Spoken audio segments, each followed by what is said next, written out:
네, 2부 주제입니다. 블랙 프라이데이 후기 똑똑한 해외 직구 방법에 대해서 함께 알아보겠습니다. 상당히 또 유용한 그런 주제가 될 것 같은데요. 사실 쇼핑 좋아하시는 분들이면은 11월 해외 직구 한번 딱 할 수 있는 기간을 상당히 고대를 하실 것 같아요. 아무래도 블랙 프라이데이라는 굉장히 큰 그런 쇼핑의 달이 있기 때문에 이번에 또 지난주 금요일이었죠. 블랙 프라이데이 때문에 뉴욕 증시는 오히려 단축으로 이렇게 거래 시간이 진행될 만큼 상당히 큰 쇼핑 축제라고 볼 수 있을 것 같습니다.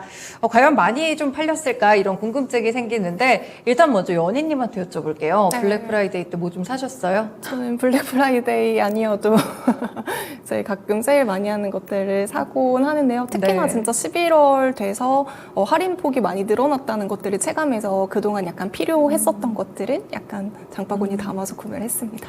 제 주변에도 이제 쇼핑 좋아하시는 분들은 블랙 프라이데이 이용해서 되게 똑똑하게 해외 직구를 잘 하시더라고요. 네. 저는 사실 사고 싶은 게 있어도 직구 방법이 귀찮아가지고 잘 모르겠어가지고 그냥 넘긴 경우가 많았는데 오늘 주제를 좀 열심히 저도 들어봐야겠습니다. 일단 미국의 블랙 프라이데이 때 이번에 뭐 온라인 매출이 상당히 늘었다 네, 이런 보도들이 맞아요. 있었는데 효과가 좀 어땠을까요?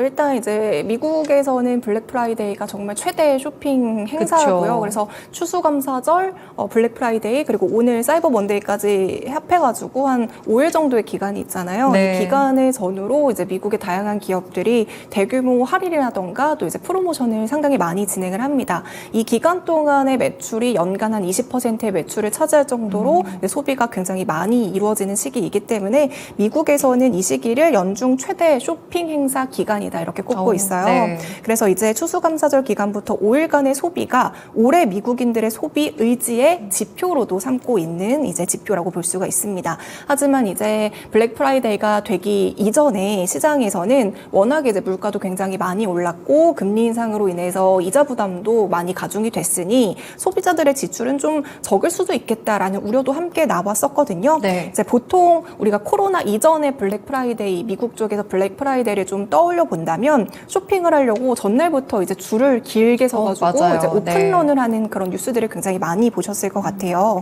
그런데 이번 블랙 프라이데이는 코로나 이전과 같이 막 새벽부터 줄을 서는 오픈런의 모습들은 그렇게 많이 연출되지는 않았었던 분위기인 것 같습니다. 네. 일단은 코로나 이전이었던 2년 전보다 물가 자체가 굉장히 많이 올랐기 때문에 세일을 해도 이제 소비자들의 체감가는 여전히 비싸다라고 느낄 수밖에 없는 부분이 있을 것 같고요. 그래서 소비자들의 씀씀이도 이번에는 약간은 위축됐다고 볼 수가 있을 것 같아요. 네. 그래서 지금 미국인들은 지금이 아니라 오히려 시간을 조금 더 기다렸다가 연말이 되면 기업들이 약간 연말 할인, 연중 행사 아니면은 뭐 재고떨이 이런 할인이 더 크게 일어나지 않을까 하면서 오히려 좀 그 기대감 때문에 연말로 소비를 미루는 사람들이 좀 많아지고 있는 것으로 분석이 되고 있어요. 네. 그래서 이번 블랙 프라이데이 같은 경우에는 소비는 물가 자체가 올랐기 때문에 매출액 자체는 늘어날 수 있다고 볼 수가 있지만 네. 그 증가율 같은 경우에는 4, 5년 만에 가장 낮을 것이다라고 전망이 되고 있습니다. 네. 그리고 이제 앞서서 말씀을 해주신 것처럼 또 하나의 이제 변화된 모습이 온라인 지출이 굉장히 많이 늘어났다는 건데요.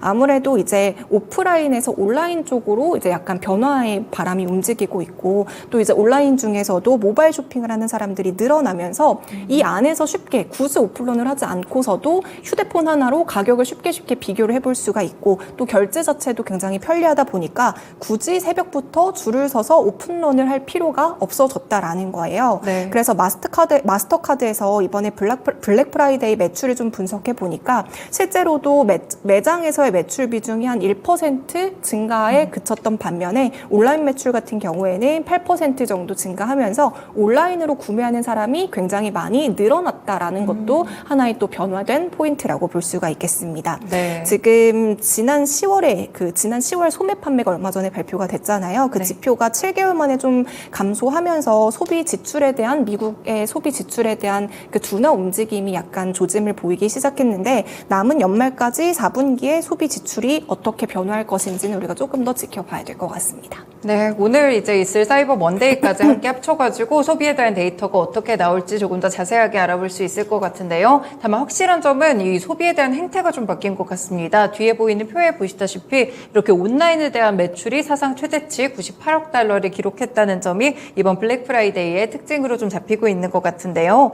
확실히 미국에서도 뭐 줄 서는 5만 원까지는 아니었지만 그래도 온라인에서도 뜨겁게 좀 펼쳐졌던 것 같고 세일 상품이라고 하면 모두들 관심이 좀 많잖아요. 그래서 이제 해외 직구를 통해서 이번에 블랙 프라이데이 수혜를 좀 누리려는 사람들도 많았을 것 같아요. 해외 직구에 대한 분위기는 어땠을까요? 해외 직구 시장 자체가 계속해서 이제 커지고 있습니다. 예전처럼 배송이 막 엄청나게 오래 걸리는 것도 아니고 네. 배송 시장도 상당히 많이 단축됐고 이제 직구가 아까 약간 귀찮고 어렵다라고 하셨는데 네네. 사실상 그냥 똑같이 하면 되거든요. 주소 입력하고 카드 번호 입력하고 똑같이 하면 되기 때문에 직구를 하는 것 자체가 굉장히 상당히 많이 편해졌습니다. 네. 그리고 이제 국내에서 직구하시는 분들은 가격 자체도 국내에서 사는 것보다 해외에서 직구로 했을 때 가격이 훨씬 더 저렴한 경우도 많고요. 또 이제 국내에서 구할 수 없는 것들을 해외 직구로 구입을 할 수 있다. 이런 선택권들이 넓어지다 보니까 여러 가지 직구에 대한 장점이 있어서 이렇게 직구족들이 늘어나고 있는 추세인데요. 네. 올해 1에서 3분기에 해외 직구액이 작년에 비해서 한 20% 정도 넘게 증가할 정도로 해외 직구 시장의 성장률은 계속해서 안정적으로 꾸준히 성장하고 있다. 이렇게 보시면 될 것 같고요. 그래서 지금 다양한 이커머스 플랫폼에서도 아예 해외 직구 전용관을 따로 만들면서 직구 네. 쪽을 굉장히 카테고리를 강화하려는 움직임들이 보여주고 있어요. 그래서 이번에 블랙 프라이데이 시즌에서도 해외 직구에 대한 소비자를 좀 타겟하기 위해서 11번가라던가 티몬이라는 여러 가지 플랫폼 기업들이 이커머스 플랫폼 기업들이 전용 프로모션, 카드 할인이라던가 아니면 이렇게 할인 페이 같은 거를 들어가면서 직구 서비스에 좀 몰두하고 있는 모습입니다. 네, 아무래도 해외 직구에 대한 접근성 자체는 좀 좋아지고 있다는 생각이 드는데 또 하나 좀 꺼리실 만한 점이 혹시 다 정품이 아니지 않을까라든지 좀 우려스러운 부분들이 해외 직구라고 하면은 좀 앞서시는 그런 부분들이 있을 것 같아요. 해외 직구를 저희가 좀 똑똑하게 하기 위해서는 어떤 것들을 체크해 봐야 될까요? 네, 일단 해외 직구의 첫 걸음은 그 개인 통과 고유 부호를 발급을 받아야 되는데요. 네. 해외 직구할 때 이제 배송비, 배송 정보라던가 여러 가지를 쭉 입력을 하면서 개인 통과 고유 부호를 이제 꼭 입력을 해야지 해외 직구가 가능하거든요. 네. 그래서 이거를 관세청 사이트에 들어가서 쉽게 이제 사이트에서 발급을 받을 수가 있습니다. 이거는 해외 직구를 할 때 그냥 나의 주민등록번호처럼 이제 사용하는 번호다라고 생각해 주시면 될 것 같은데요. 네. 이게 또 도용이 될 가능성이 있어요. 이제 나쁜 용도로 도용이 되면 그렇게 사용이 될 수도 있으니까 유출이 되지 않게 잘 관리하는 것이 굉장히 중요하고요. 네. 만약에 해외 직구를 오랜 기간 하지 않는다라고 한다면 이거를 사용 정지를 잠깐 신청하는 방법도 있거든요. 네. 그래서 좀 안전하게 관리하는 것이 중요할 것 같다라고 먼저 말씀을 드리고 싶고요. 이제 그 다음에 두 번째로 중요한 게 이제 환율이라고 좀 말씀을 드려보고 싶어요. 이제 해외 직구를 하는 여러 가지 이유들이 있지만 그 중에서 하나는 국내보다 좀 저렴하게 사기 위해서 해외 직구를 하시는 분들이 있거든요. 네. 따라서 저렴하게 사기 위해서는 우리가 좀 환율에 관심을 가져야 될 것 같습니다. 이제 일례로 엔화 가격이 굉장히 많이 떨어졌었잖아요. 네. 그러면서 이제 일본 여행을 하는 사람들도 굉장히 많이 늘어났지만 일본 쪽에서 직구를 하는 사람들의 수요도 굉장히 많이 늘어났습니다. 올해 1월에서 9월까지 일본에서 직구한 금액이 작년 한 해의 80% 정도를 채웠을 정도로 일본에 대한 직구 규모가 굉장히 많이 커지고 있다. 엔저 효과 때문에 이렇게 보시면 될 것 같고요. 네. 이제 사실 아이폰 15가 출시가 되었을 때도 이제 일본 쪽에서 아이폰 직구 배송 신청 건수가 전작과 비교해서 한 119%나 증가했을 정도로 네. 일본에서 아이폰을 사려는 직구족들이 굉장히 많았다라는 것들을 확인을 할 수가 있어요. 이제 가격을 좀 살펴보자면 한국에서 아이폰 15 프로맥스의 출시 가격이 190만 원이에요. 네. 근데 이제 일본 쪽에서 구입하면 최대 20만 원까지 가격 차이가 난다라고 보시면 될 것 같고요. 물론 여기서 이제 관세라던가 부가세 등 이런 것들이 내야 되는 건 맞지만 그걸 따졌을 때도 더 빨리 배송을 받을 수가 있고 일본에서 먼저 출시가 됐으니까 이제 빨리 네. 배송을 받을 수가 있고 저렴하게 구입을 할 수 있다 보니까 일본 쪽에서 직구하는 사람들이 굉장히 그 시기에 많이 늘어났어요. 하지만 반대로 엔저와 반대로 이제 올해 원달러 환율이 이제 1,360원대까지 올랐었던 네네. 기간이 있었잖아요. 이때는 굳이 미국에서 구입을 하지 않아도 환율 때문에 또 한국에서 구입하는 것이 훨씬 더 저렴했을 그 당시도 있었습니다. 이렇게 네. 환율을 좀 체크해 주시면 좋을 것 같아요. 네, 환율까지 좀 더해진다고 생각을 하니까 확실히 직구를 통해서 훨씬 더 저렴하게 살 수 있을 것 같다는 생각이 듭니다. 사실 근데 저희가 이제 해외여행을 가더라도 일정 정도의 금액을 넘게 되면 세금을 또 내게 되잖아요. 이거랑 똑같이 직구를 할 때도 저희가 세금을 내야 될까요? 이제 해외 직구를 하는 큰 개념이 우리가 국외에서 수입을 하는 개념이라고 생각해 주시면 될 것 같아요. 네. 그렇기 때문에 이제 우리는 관세라는 것을 납부를 해야 되는데요. 이제 관세에는 물건을 하나만 산다고 뭐 가격에 상관없이 무조건 관세를 내야 되느냐 이건 아니고요. 네. 관세를 내는 기준은 달러를 기준으로 이제 150달러 이하면 면세가 된다고 보시면 네. 되고요. 이제 미국에서 직구를 하는 건 200달러 이하면 면세가 된다. 이렇게 생각을 해주시면 될 것 같습니다. 그런데 이때 이 금액 같은 경우에는 뭐 150달러, 200달러 이 금액 같은 경우에는 제품 가격 플러스 현지 세금 플러스 현지 배송비까지 다 합쳐서 150달러, 200달러 이렇게 생각을 해주셔야 될 것 같은데 네. 뭐 보통은 구매가에 이런 세금이라던가 배송비 이런 것들이 다 녹여져 있다 보니까 뭐 제품 가격 정도로 생각을 해주시면 될 것 같습니다.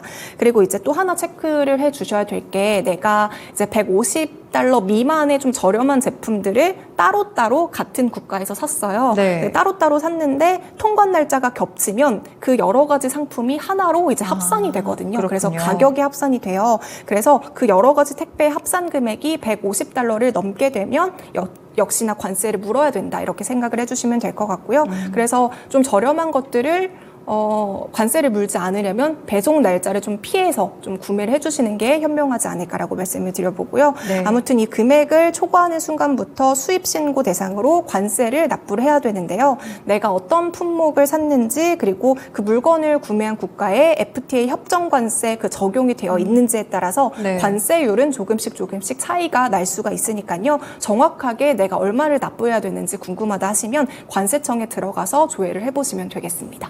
네, 여러 물건들을 살 때는 또 이 들어오는 날짜를 다르게 하는 것도 한 네. 가지 또 절약 팁이 될 수가 있겠습니다. 그러면 이제 말씀 주신 대로 150달러까지는 면세가 되고 미국은 200달러 네. 기준으로 면세가 되니까 만약 이보다 훨씬 더 초과하는 금액을 냈을 때는 그럼 150달러나 200달러를 제외한 금액에만 관세가 부과되는 건가요?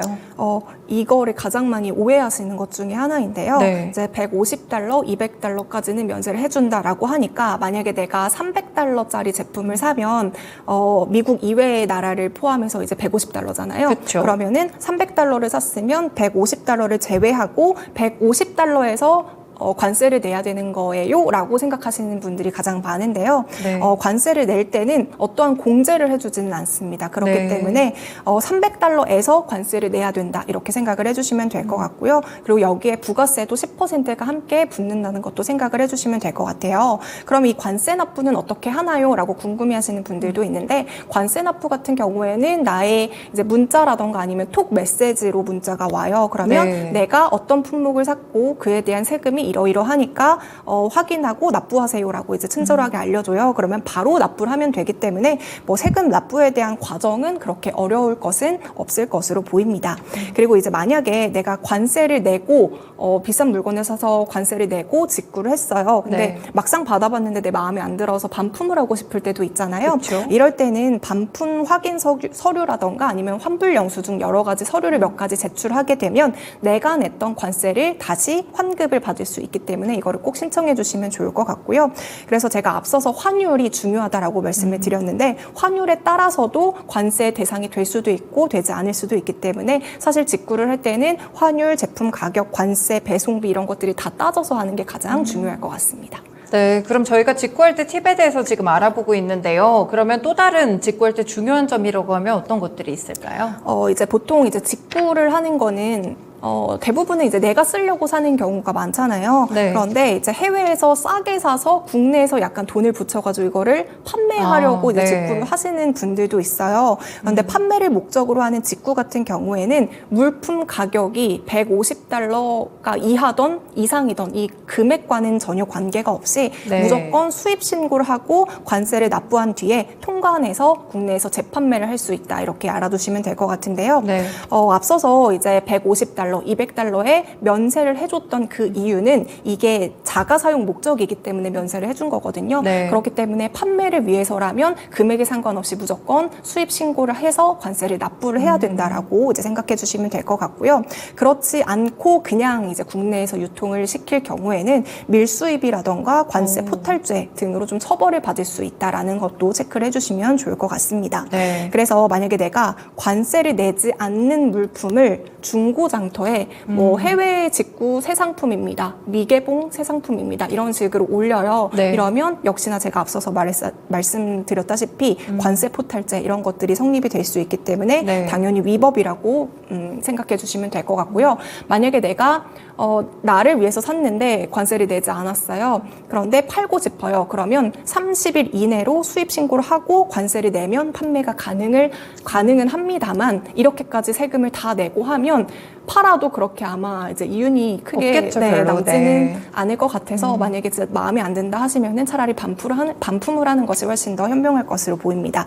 그리고 이제 오프닝 때 짝퉁에 대해서도 잠깐 말씀을 해주셨잖아요. 네네. 이제 짝퉁에 대해서도 만약에 직구를 하다가 통관 과정에서 그거를 이제 딱 걸리게 되면 이게 다 금액에 상관없이 폐기가 되기 때문에 그렇군요. 우리도 해외 직구를 할 때 뭔가 터무니없이 너무나도 가격이 저렴하다 하면 약간은 의심하고 구매 자체를 안 하는 것이 중요할 것 같습니다. 네, 혹시 되파는 목적으로 이 해외 직구를 또 굉장히 싸니까 좋지 않을까 생각하시는 분들은 꼭 이렇게 관세를 내야 된다는 점을 함께 또 알아두시면 좋을 것 같습니다. 그리고 실제로 상품을 사실 때도 중고마켓이나 이런 데 구매하실 때는 이런 부분들을 좀 조심하시면 좋을 것 같네요. 네, 좀 어렵다고만 느껴졌던 해외 직구에 대해서 네. 좀 알아봤는데 생각보다 좀 쉬운 방법들이 상당히 많았고요. 요즘 또 중국이라든지 이쪽에서도 해외 직구를 맞아요. 상당히 많이 하시더라고요. 이렇게 해외 직구에 대한 수요가 늘어나는 만큼 이 관세법과 관련돼서 또 잘 지켜서 좋은 거래하시면 좋을 것 같습니다. 네, 오늘 말씀 고맙습니다, 연희님.